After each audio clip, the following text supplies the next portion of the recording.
koutou, and welcome back to Beyond the Bubble, the next part of our conversation about assisted dying and euthanasia. Dion, I'd like to return to you at this point to give you a chance to respond to some of the points that Marion was making earlier on about the conflation of our youth suicide situation and the possibility of enacting assisted dying legislation. What were you wanting to say there? Sure. I was a bit frightened when you said you used pointy language, and it wasn't that bad. I think I'm not conflating the two, and I'm not being dishonest when I raise it as a concern. It's actually a very genuine concern, and I have that concern for two reasons.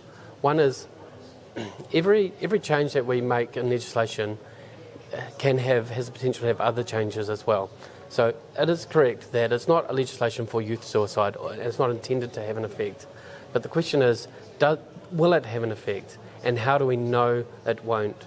And I kind of refer to things like when we shift the drinking age, what is the effect on the sort of, I know you're a lawyer, I'm not, but I don't know if this phrase is correct, but the sort of extra legal kind of environment, the people for whom... Culture even. Yeah, or culture. The people for whom the change is not intended for, but who see or perceive an increased permissibility to be assisted to die when circumstances are intolerable.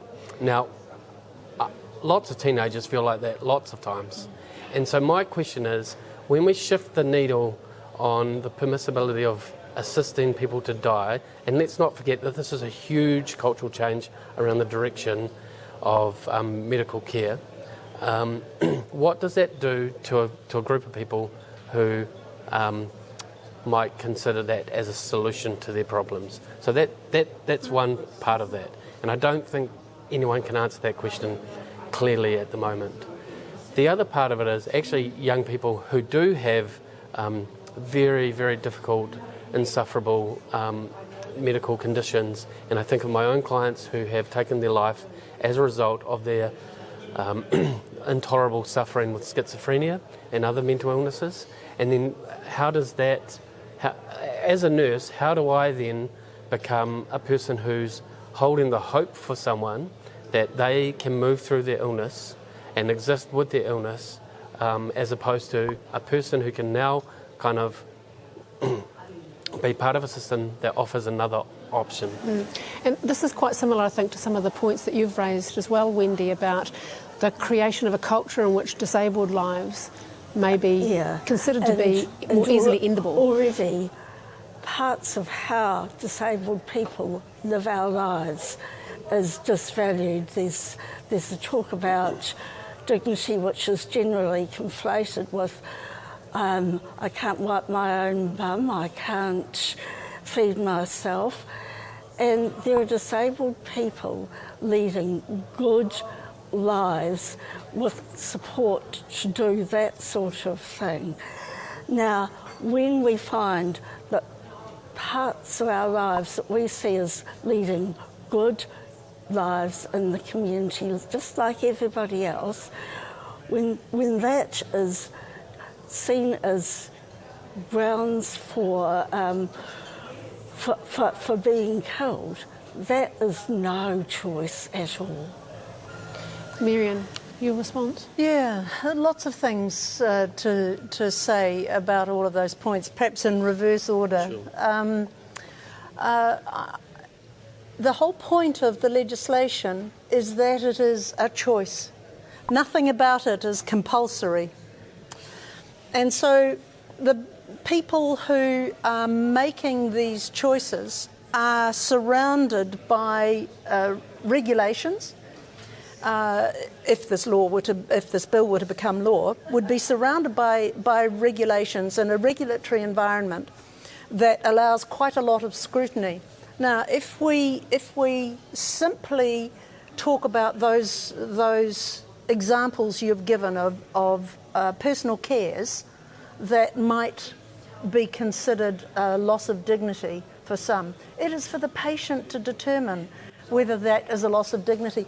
I don't know exactly what my threshold might be for a loss of dignity that is intolerable to me? I don't know that yet because I haven't been tested on that front. And so it becomes the person's choice in consultation with two separate medical physicians, encouragement to talk to their family, a stand-down period to think about it, encouragement to get counselling. All of these provisions that are currently in place, would be in place under this legislation, that are not currently in place when a decision comes to end medical care. If we come to your points, Dion, of course, when young people are, as I mentioned before, travelling through a period of vulnerability, and I've worked a lot with gay youth, gay, lesbian, transgender youth, and I know that they will be all right in the end with sufficient support at the right moments in their life. They can't see that. And the attempted suicides that come out of that kind of social dislocation for them from their family or the wider society, which is comparable, I think, to some of the people you represent too, Wendy, that is nothing like the criteria that are set down in this bill for actively understanding the consequences, being of sound mind, and able to make this decision for oneself, not having doctors make it for you. I think there's the problem of assuming that regulatory environment is the only context that there is.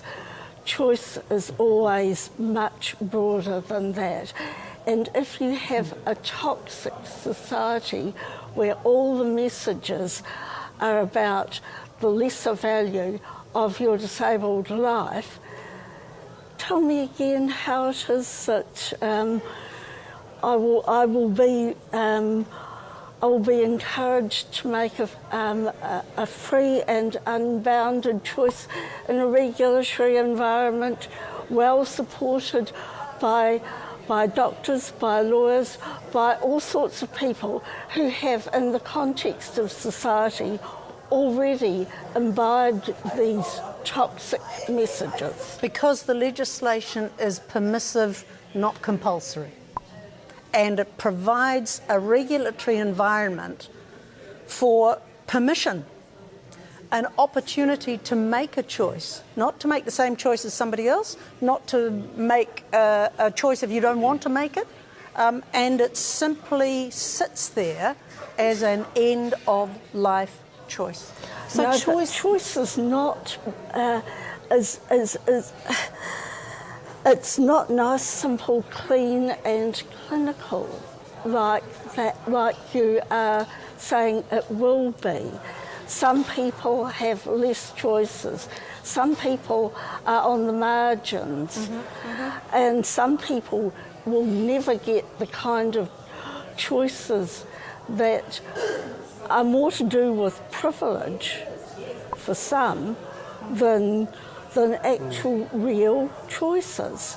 Choices are always bounded, and to say it's otherwise is really figment of the disordered imagination. But these choices would be regulated and bounded. That's the whole point. This is the point about putting in legislation that requires quite strict criteria to be met. But if doctors are not infallible, if we accept that perhaps vulnerability can't really be identified, well, let's talk about where we're going with that? Well, let's talk about terminal illness, because it's very clear where the trajectory of a terminal illness is going to go. The timing of it may not be precise, and in fact in David Seymour's bill it requires that death would be foreseeable within 6 months, which I think is a bit short. So my bill had 12 months. When my sister had motor neuron disease, she rang her insurance company and said, well, when can I've been diagnosed with motor neuron disease, when can I lift up my life insurance policy? And they said, oh, within 6 months of dying. And she said, well, that'll be a red letter day, won't it? When I know what day that is. It's ludicrous, and it's in those contractual arrangements which in practice, which is what you're talking about, Wendy, what happens on the ground, make no sense at all, absolutely no sense at all. But when somebody is in extremis, and the doctors know that by the other 3,000 cases they have seen of this form of cancer, for example, they know that this person's probably got about 10 days. We're just very short, we're coming up to the end of our time together. I just wanted to, in the break I heard you talking about slippery slope. And Dion, there's something you said in your submission about how you need to replace the idea of the slippery slope with thinking instead about the common good. Yeah. Do I recall making that statement?